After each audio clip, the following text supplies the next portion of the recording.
So all you do to take out a wheel stud on an Outback 2001, you just take the brake drum off, look up another video for how to take off the rear drum brake, and you just rotate it around toward that clear area right there behind the brake shoe, and you just fucking whack them out. Don't whack that one out, it looks like it's still good, and I only have 4 of the used ones. Yeah, right there, he's gonna go for that one. So fucking threaded.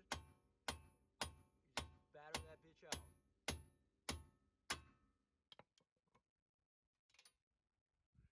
Like it comes right out.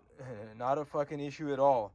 No need to deal with any ABS wheels like on a 06 WRX or something, or no need to bend any dust shields or anything. It's an easy job.